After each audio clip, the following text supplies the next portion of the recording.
everyone, and welcome to Mindful Movement with AARP Alabama. I am your host, Margie Curry, and again today our session is with our capable and knowledgeable certified yoga instructor, Becca Impello, who has extensive experience in teaching yoga.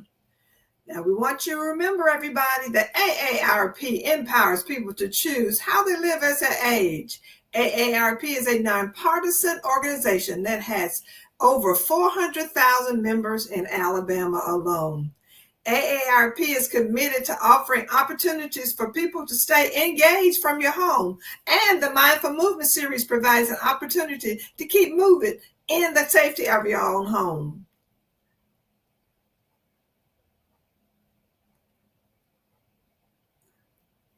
We'd like to remind you to please look at the screen, and if you have any questions, please send them to us.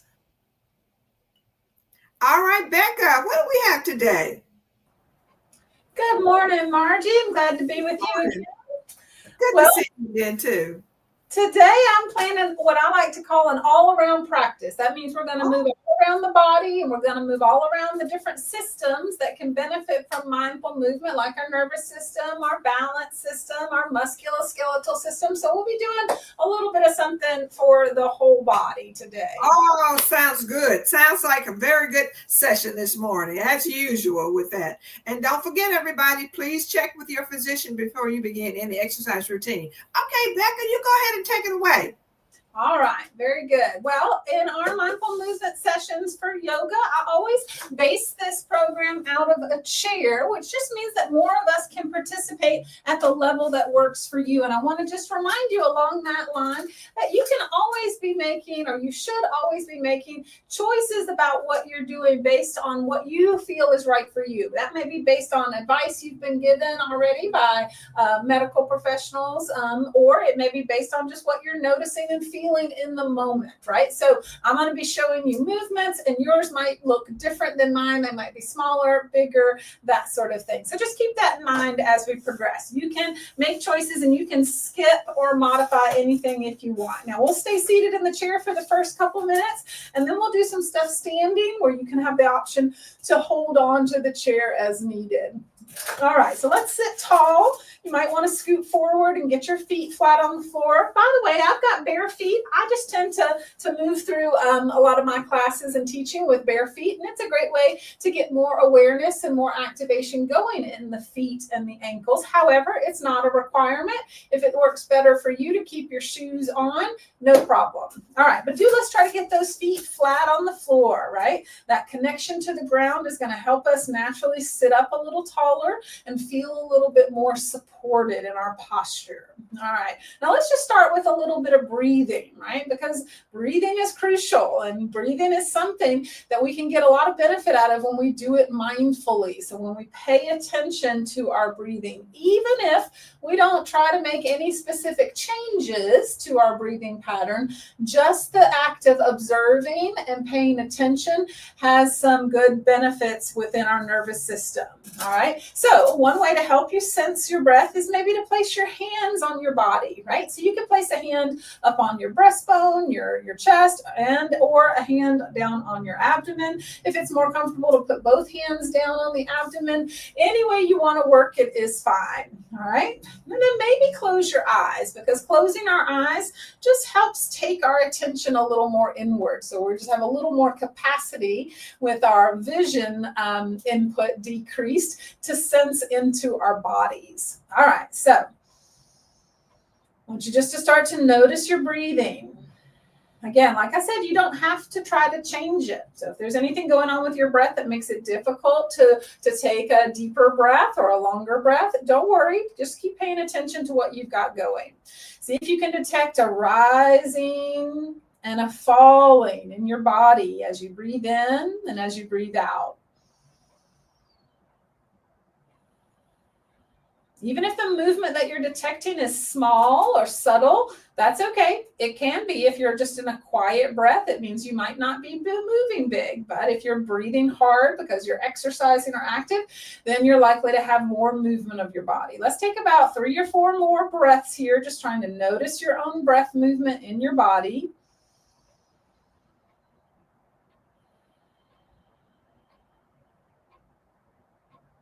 This practice of noticing and feeling your breath movement is also a real grounding and calming practice. If you're feeling anxious, if you're feeling scattered, or even, if you're just feeling like you want to meditate or focus for a moment, taking your hands to your body and watching your breath for a few rounds is a great practice. All right, now we can let those arms drop down to our side. We're going to move through a little kind of brief movement warm up for most of the major joints in the body, and then we'll transition into standing. So as we still sit up tall, let's turn the head right and left and get some neck range of motion going.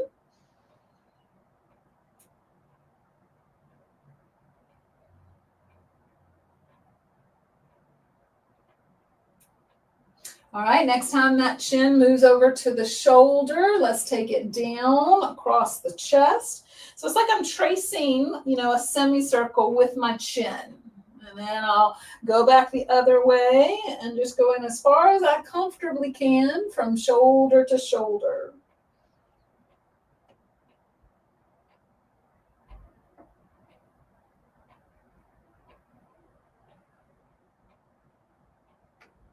All right, and then let's bring the chin back to the center of the chest. And lastly, for the neck, let's do a little nodding. Let your head dip back any amount, and then tuck the chin forward towards your chest. So it's like a slow motion yes, nodding that head up and down, seeing how much range of motion you have. Stop anytime you feel, a signal from your body that says that's enough, right? Don't push through pain or sharpness. All right, and then bring it back to the center. Let's move on down to the shoulders. And really the shoulder blades is what we're moving here mostly, more so than the ball and socket of our shoulder joint.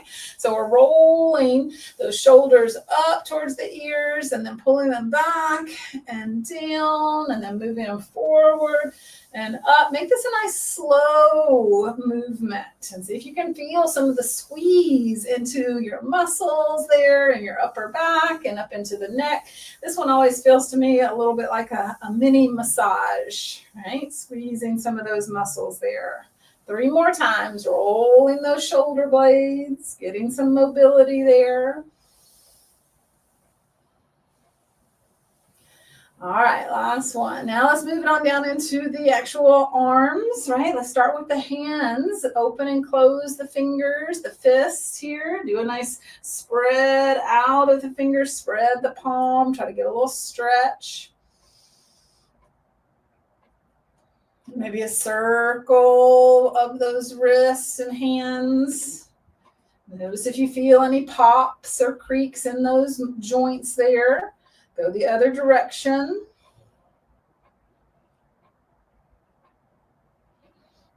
All right, now let's sweep the hands forward and up. You take it as high as you comfortably can, and then let them come down to the sides. Now, if you have one shoulder that has a little more difficulty getting up, you might try hooking your hands together to get both arms up, and then slowly dropping them out to the sides. That's just one option I can offer you, right?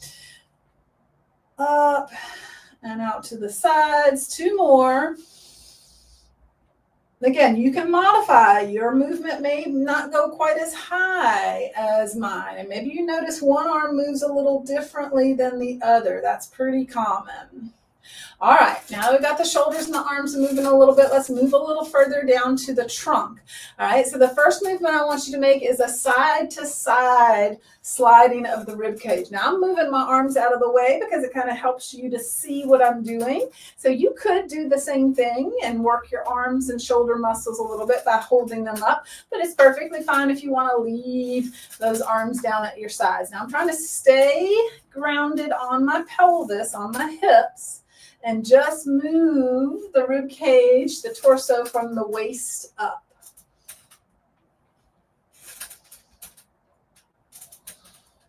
All right, now let's take this into a side stretch. So shift a little bit over to the side and then drop down and reach the other arm up and over. If you want to rest that hand on your head, that's a nice optional place to put the arm. Good, come back into the center, slide the other way, and then again, drop one arm down, maybe hold the chair and lean up and over through the side body. Let's do that one again because it feels good. Slide over and then reach up and stretch through the side. And then back into the center again. Slide, reach up and over.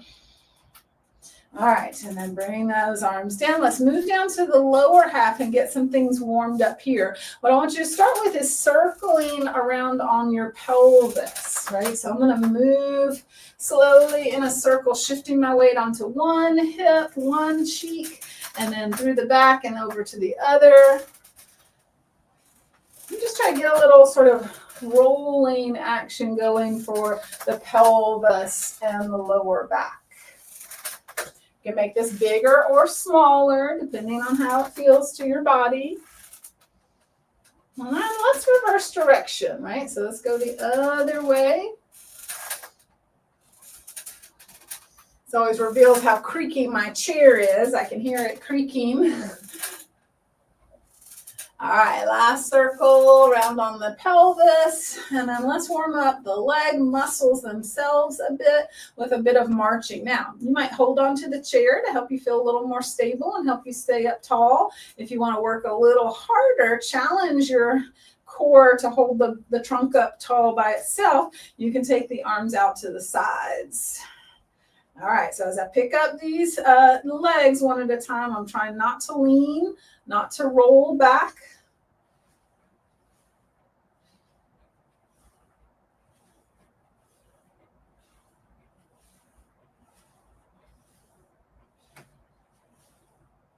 All right, now let's move it on down to get the knee joints warmed up one leg at a time. Do a little bend and straighten.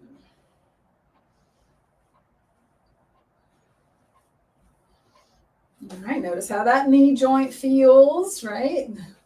Usually it might be a little stiff when you first start, and then hopefully it feels a little looser as you make your movements a few times. Keep that foot forward now, and let's point and flex. If you want to rest the heel on the ground, that's another way to do this, taking some of the effort out of holding the leg up. All right, let's take it to the other leg now. Bend and straighten at the knee.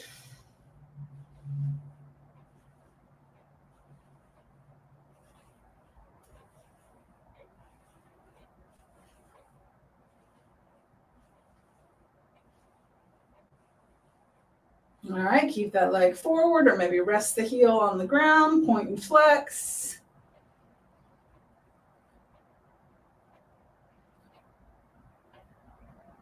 All right. Now, we're going to do a little challenge for the whole body, but mostly for the legs as we transition up to standing. So you could skip this if it's difficult for your knees or something. Another option that you could do would be to do a chair pose where you stand up and just sit down a little bit, but not as far down as the chair. And that's a great alternative to this sit to stand. All right, if you're coming along with me, I'm going to reach my arms forward, lean forward, and slowly stand up tall and reach. And then I'm going to sit back down, but try to go nice and slowly back into the chair. All right, we're doing 5 total. Lean forward, stand up, reach up, sit slowly down and back, forward, push up, strong legs. Slowly sit down. We do this all day long, more than likely, right? So now we're doing it just as a mindful movement. One more time, sit to stand. We'll stay up this time. All right, so let's all come up to standing if possible. We're going to go ahead and turn, get that chair so that you can use the back of it to hold on or to touch for balance as needed. All right, and you may need it for this very first one because we're going to be coming up and down on the tiptoes, and that's a pretty challenging one for the balance. So maybe you have a finger touching, maybe you're holding a little more, maybe you try letting go and seeing what happens. That's a great way to add extra challenge to your balance systems if you want. All right, but let's try to go down nice and slow as you lower those heels. So we're working our calf muscles and our ankles here.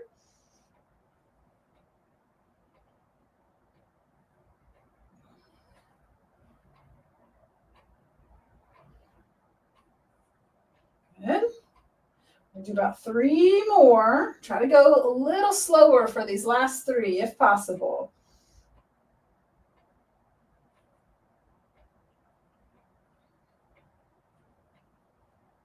One more. The slower you go, the harder it gets to balance. All right, good. Now just shift the weight onto one leg and then pick up that other foot and circle the ankle a few times. All right, and then shift the weight to the other leg. Pick up that foot and circle the ankle.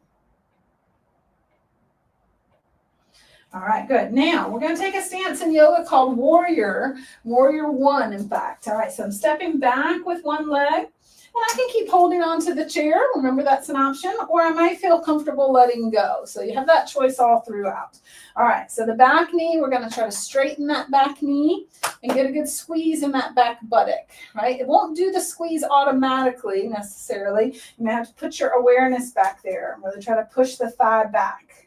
All right, now, again, if you're holding on to the chair, no problem. You might just do one arm at a time for our movement. All right, or if you're okay letting go, both arms can reach up. Maybe lift the chest a little more, maybe lift the gaze. And then pull either one elbow or both, if they're available, down and back. All right, so we're opening up that chest a little bit more. Pushing into those legs. And then let both hands reach forward and touch the chair. And then step back with that forward leg. So both legs are back. And you can just maybe walk it a little further back or, adjust it a little closer in, wherever you need. But try to get where you're stretched out as long as you can go through the arms and through the torso, right back into the hips. Some folks are going to want to bend their knees or need to bend their knees. It just depends on your body length and your hamstring tightness. Let's take another breath here. So you can take a full breath in, full breath out. All right, and then we'll lift up, walk back in. Take just a moment here, maybe roll the shoulders. Good, and then we'll take the other stance, the warrior pose, but other direction or other foot. So stepping one foot back and the other foot forward. That front knee is bent, back leg. Really push it back to straighten it to get that buttock to be active. All right, and then again, you get to choose whether both arms come up or one. If you're using one arm to hold on, then try to switch up which side you're holding on with based on what you did the first time. All right, and then either one arm or both, pull those elbows back and down. Squeeze back between those shoulder blades. Get the chest open. Maybe let that gaze look up a little bit.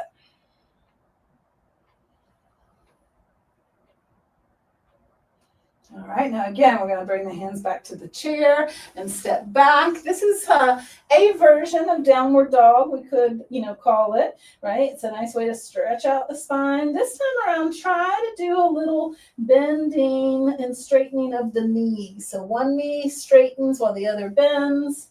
And just do a little shifting back and forth.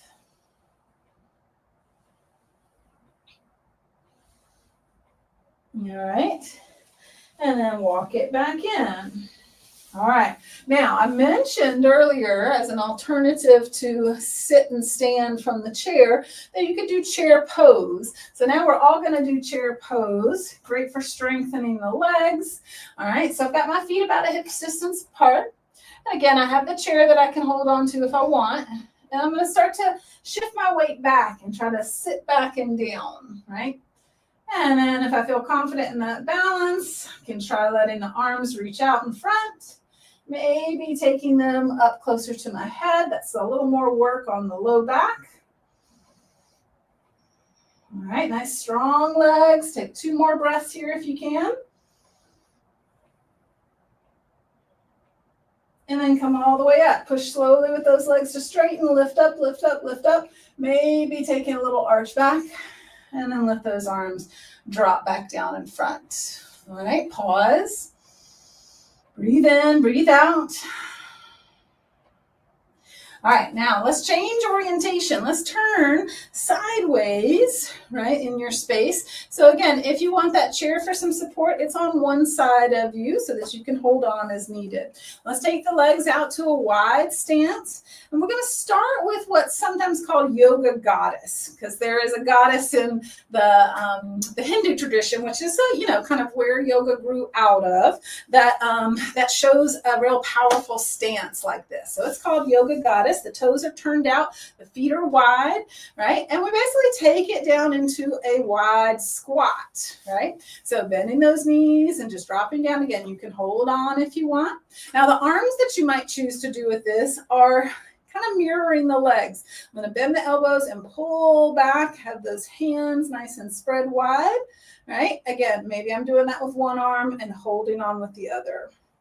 All right, lots of leg work here. Take 2 more breaths. And straighten those knees up. All right, now we're going to keep the legs out wide, but go ahead and take the leg that's farther away from your chair and turn those toes in. So that whole leg turns in a little bit. Okay, and then take the leg that's closer to the chair and turn it so that the toes and the knee point at the chair, right? Okay, so now I'm turned a little bit more on a diagonal with my torso, my belly and chest.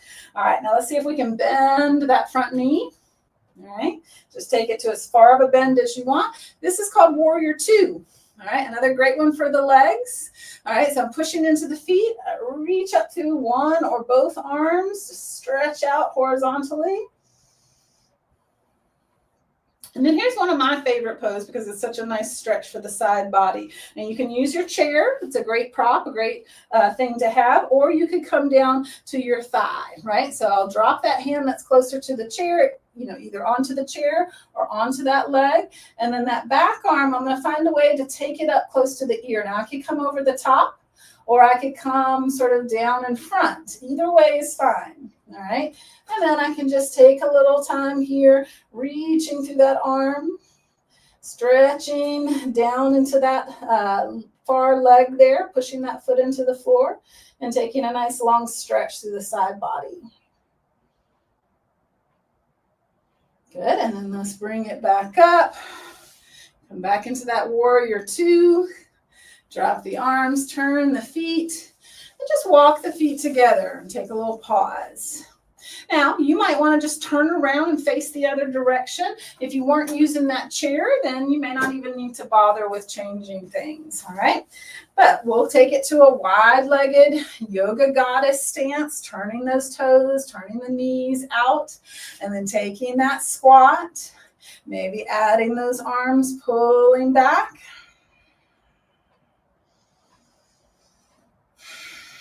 Good, one more breath. Good, and then straighten those legs, let the arms drop. Now again, we're staying out wide. I'm going to turn the leg that's farther away from the chair a little bit in. Turn the leg that's close to the chair out so the knees and the toes point at it. All right, bend that knee. All right, and then find the arms you want to use both or hold on to the chair with one. Warrior 2. Good, and then next we move into that side stretch. So remember, you could lean on the chair or take it down to your own leg. That top arm tries to find its way up towards the ear or whatever angle works best for it. And stretch through those fingertips and the side body.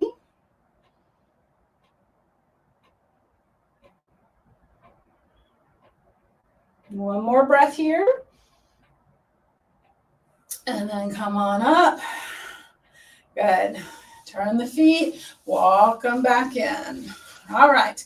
Notice how you feel. Do you have a sense of different places in your body that you've been using and working? Try to notice that sensation. We're going to do the last 5 minutes back in our chair. So coming back to our seat, we'll take a couple stretches for the hips first. All right. So the first one is called Figure 4. And this is crossing your ankle either up to your thigh, right there near your knee, or If that feels a little too high, a little too much for your hip, try crossing it down on the shin, below the knee. You might have to straighten out that bottom leg a little bit to get there, okay? So find that position that works for you to cross, and then lean in any amount. You're trying to keep a nice straight spine. You're looking for some sensation in that outer hip, those gluteal or buttock muscles there. All right, so take your time here. You might rock gently in and out, especially if it's a tight area, or just the kind of in and out of the stretch sometimes feels nice. Check in with your breathing. It's a good idea to just make sure you're not holding your breath or not, unconsciously restricting your breathing.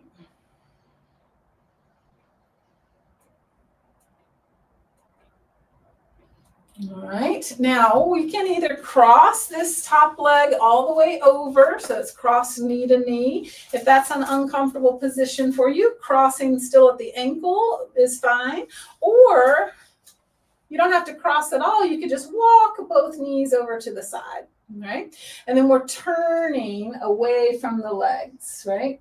Or away from the leg or towards the leg that you crossed, all right? So if you've got that cross-legged, same kind of thing, you're turning, you may be pushing gently with your hand into that outer knee.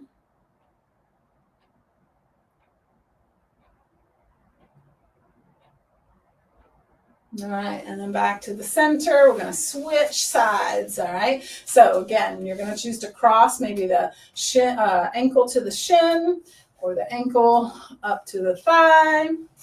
Sit tall. Maybe lean into that a little bit.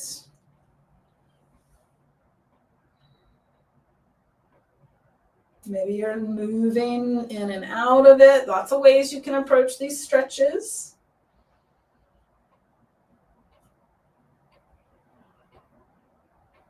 All right, and then we're taking it to the twist. So you might stay here and turn, or you might cross further over, or you might uncross the legs and keep them together, but walk them over to the side so that you can turn away from them.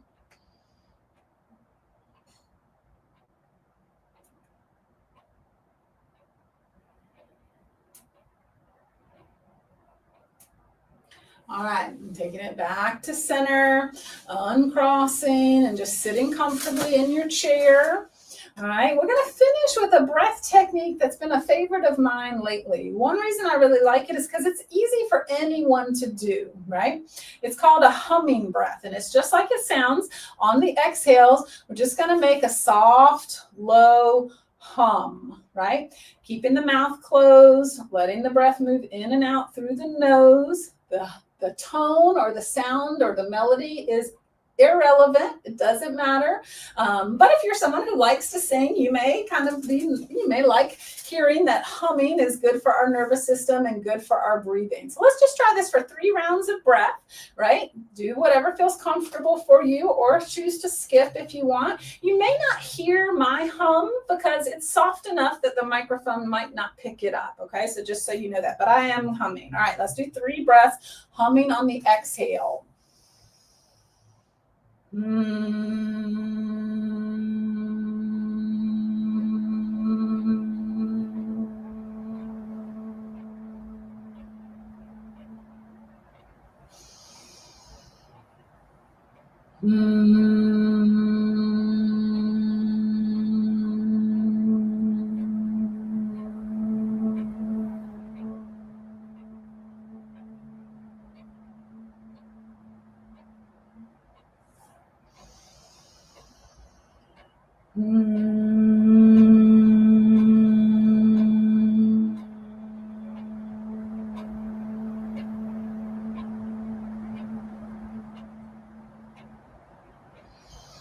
All right, now just allow yourself to just breathe however you need to, whatever feels natural. If that felt awkward to you, it's okay. Anything you do that's new is likely to feel a little strange or awkward. It takes practicing to get a little more comfortable. But again, that humming action slows down our breath, our exhale, which has really good benefits towards calming and regulating our nervous system. It also just helps us have a better respiration pattern, right? That's more suited for our physiology. All right, that's that's our practice for today. I hope you'll take some of these things with you, maybe that humming breath, and try them on your own. Thanks for joining us, everybody.